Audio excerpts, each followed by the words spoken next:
Vamos a hacer Leilun Ishmat, Yitzhak ben Rachel, Yisroel ben Shloime, Lea bat Tosa, Yemima bat Abraham Avinu, Refuah Shelema, Margarita, Judith Maggie bat Frida, vamos a hacer que se cure usted de la asiática. ¿Cómo le llaman? Bune, Ben Carmen.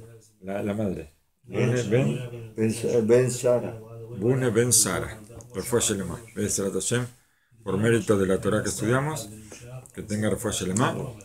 Dice acá el versículo, Perashat Terumah, Viasita Badei Atse Shitin Betzipita Otam Saab Beveta Et Abadim Betabaot Al Salaot Aaron Laset Et Aaron Baem. Dice acá que va a ser como unas varas de madera de acacia, traducen los traductores. Madera de acacia la va a cubrir con oro a las varas. Y estas varas las va a pasar por unas argollas que están enganchadas a los costados del Aarón, donde se cargaba el Sefer Torah, para llevarlo. O sea, el Aarón tiene unas varas, tiene unas argollas a los costados, se pasa la vara por las argollas y se levanta de la vara. Bien. Acá quiere Rav Shlomo Levinstein Shlita traernos lo que normalmente es lo que se cuenta en el idioma hebreo, que se llama Sipurei Badim.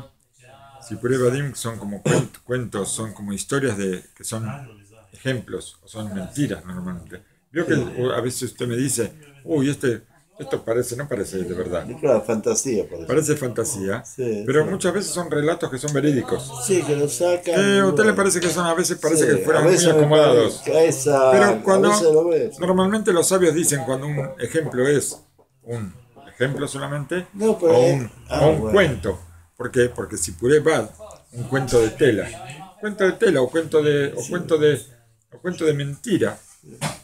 Es una historia, un cuento, puro cuento. Nosotros decimos puro cuento. Sí, en español lo hacen como un ejemplo. En español decimos puro cuento. En hebreo normalmente dicen mashal, una comparación. Sí, ¿Y en inglés cómo se dice?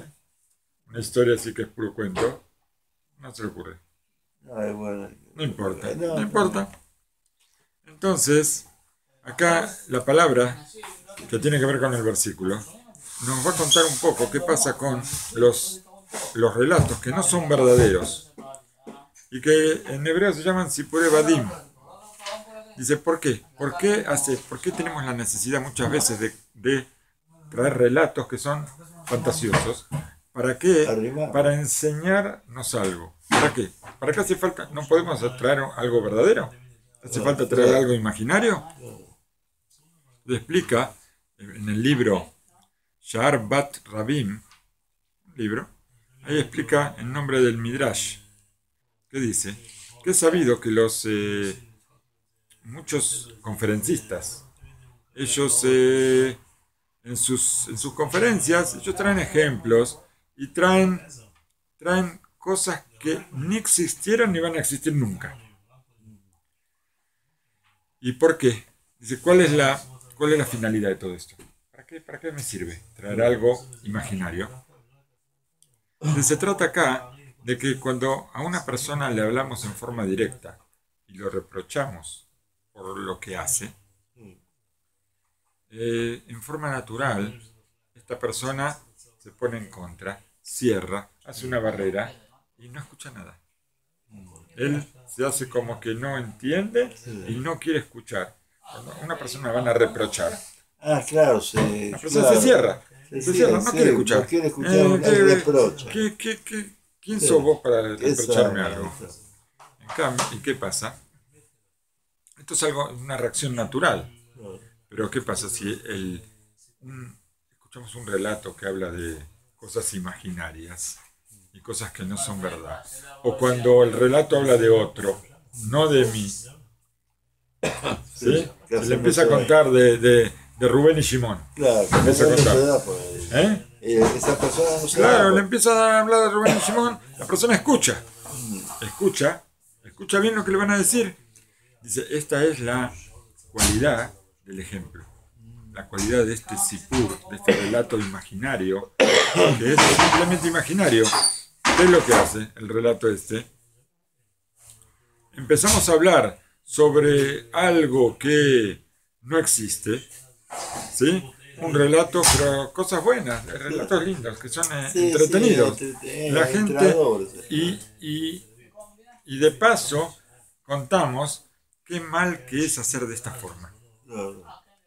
Como que Rubén y Shimon, Rubén le hizo a Shimon algo, y qué mal que está lo que hace Rubén. Qué mal que está lo que hace Rubén, decimos. Pero ¿qué pasa? Todo es imaginario, todo es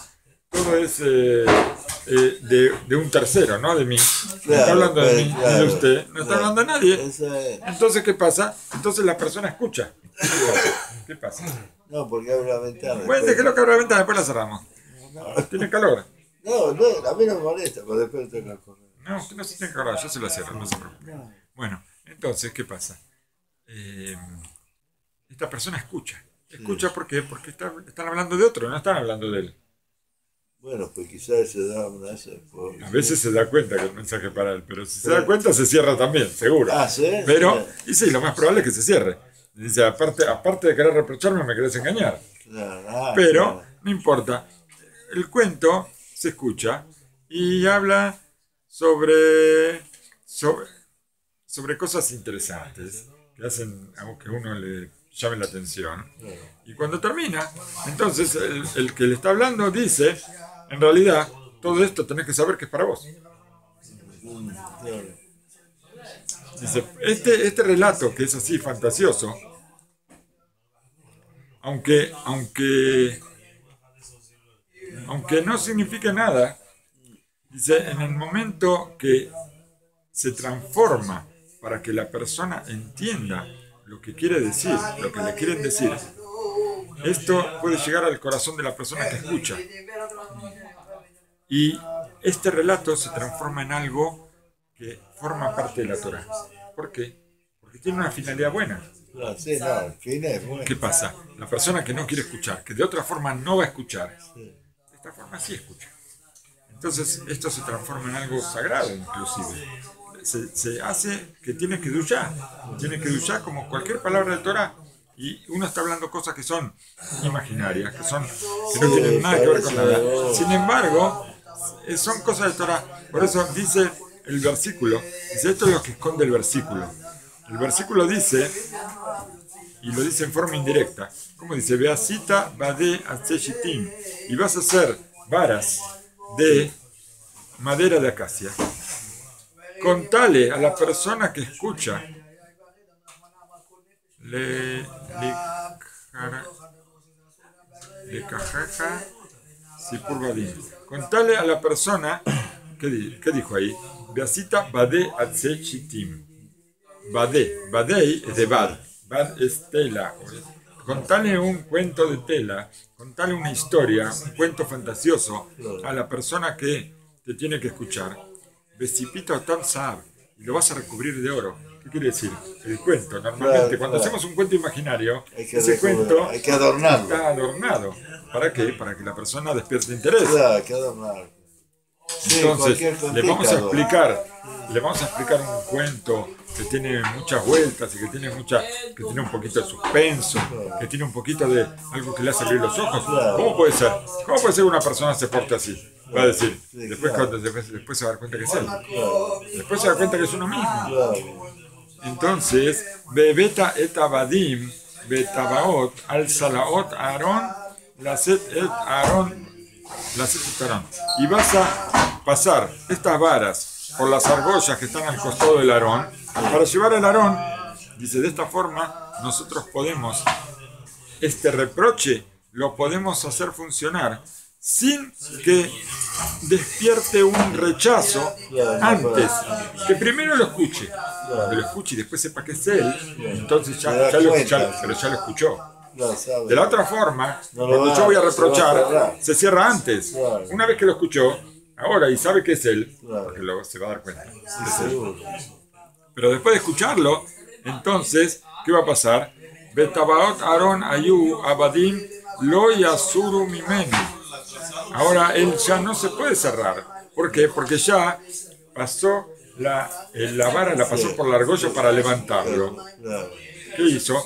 El cuento este le entró en el oído y ahora esto lo va a hacer levantar, lo va a hacer escuchar, lo va a hacer entender. Y esto puede, este ejemplo, que es un cuento de hadas, esto se va a convertir en palabras de Torá que van a ayudar a mucha gente a que cambie sus cualidades y que mejore. Está bueno, Está bárbaro, ¿eh? Claro que está bueno. Hay cosas que son